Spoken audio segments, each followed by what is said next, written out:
Today I want to talk to you about something a little bit different than normal. I want to talk about the cameras that I use to make all of my videos. So in the last year I've made quite a few YouTube videos. I just crossed over the number 100 mark. So I've made 100 videos now, and so far I've only really just been using my cell phone, which is an iPhone 6S, and then also I have two of these GoPro Hero 5 Sessions. These are the rigs that I typically put in the drones or, you know, on the race car when I'm making drag racing videos. And then for like the talking portions, like right now, you're just looking at an iPhone 6S video. So nothing too spectacular.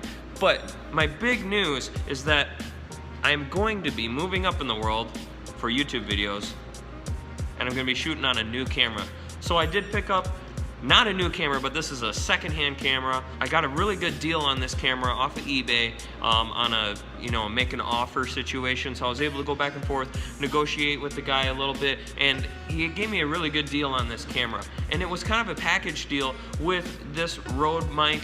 I'm really excited to start using this camera. This is the Panasonic Lumix G7. Right now I have the kit lens on there. The package deal that I bought also came with a 42 to 145 millimeter zoom lens, this Rode Video Mic Go, as well as like a bag and 3 batteries for this thing. I was really looking for a budget camera to get into. I know that I want to keep making videos and stuff like that, so that's kind of why I did push this off as long as I did. I wanted to make sure that I really enjoyed shooting the videos, doing the editing, and I like bringing the content to the internet. So I really do enjoy making these videos. As you probably noticed, I mean, I don't even have that many subscribers, but I just really enjoy doing it. It's kind of a creative outlet for me. I enjoy making the videos because it kind of combines a whole bunch of my favorite things. I like doing the technical side as far as working on drones. I love the competitive side as far as drag racing. I love the creative side as far as doing the music and all of the editing, and it really just ties all those things together. So I really do like making the videos, and ultimately the main reason why I'm doing these videos is to capture memories with my family, and especially as Vera's growing up, I really like to go back and look at these videos. So I really don't even have a big subscriber base or anything like that, and I don't even care. I just really like making the videos, and I wanted to make sure I really liked making the videos before buying something like this. I did buy this used, and I'm very excited to start using it. I chose this camera. This is a little bit higher end. It was on the high end of my budget, to be honest with you. It was really between this Panasonic Lumix G7 and the other contender that I was looking at was the Canon EOS M3. The major differences between the two is that this does have the capability to shoot 4K. I don't shoot 4K very often, but if I want to, I can do it. But the big thing is that this camera can shoot 1080p at 60 frames per second, whereas the Canon could only do it at 30 frames per second. So I really didn't want to lose the capability to get some of those slow motion shots, so I did want to get this camera. The other major difference on this camera was that this one has a touch screen on it. Both of those camera models had the flip up screen, which is very important when you're looking at the camera.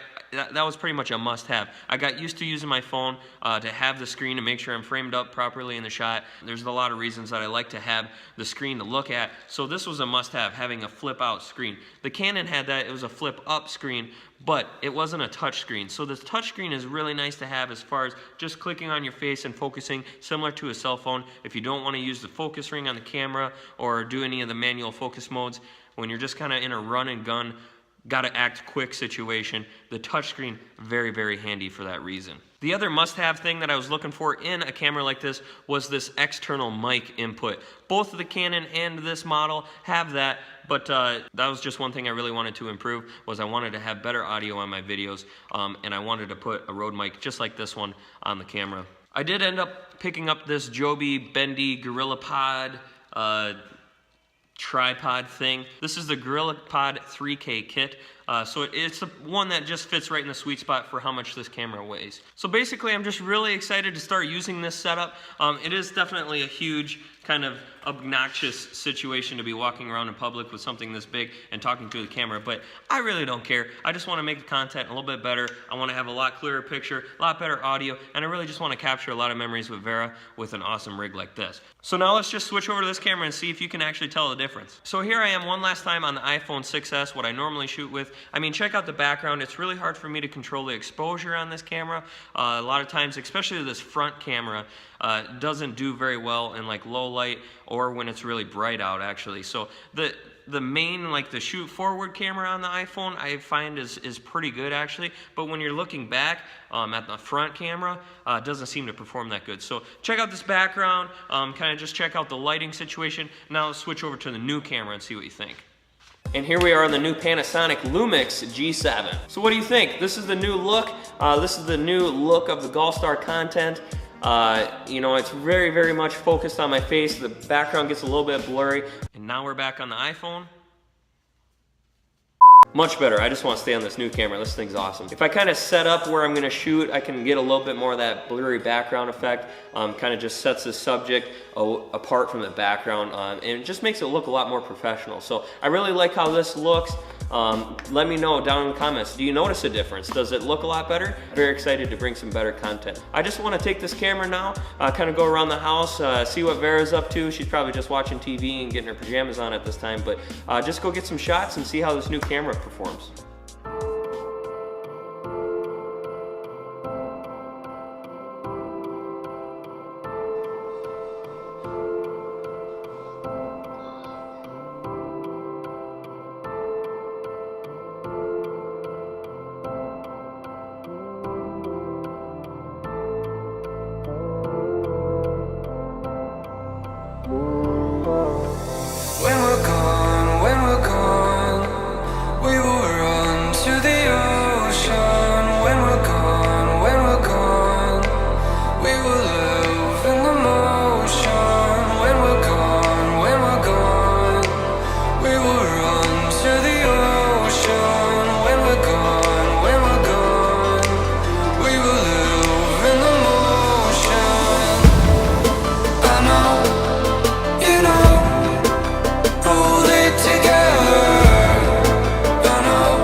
Alright, I'm really excited to start using this camera, you guys.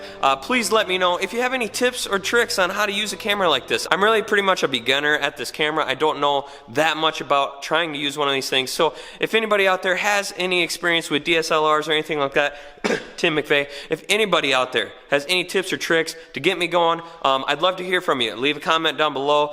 What should I know about this camera? What kind of settings should I be checking into? Things like that. So if you like this video, definitely hit the like button.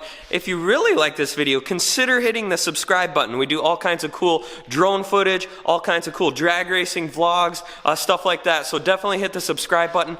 It is free. It's not going to cost you a thing, but you are going to get all kinds of awesome content. So hopefully you guys hit that subscribe button. I'll see you in the next one. Later.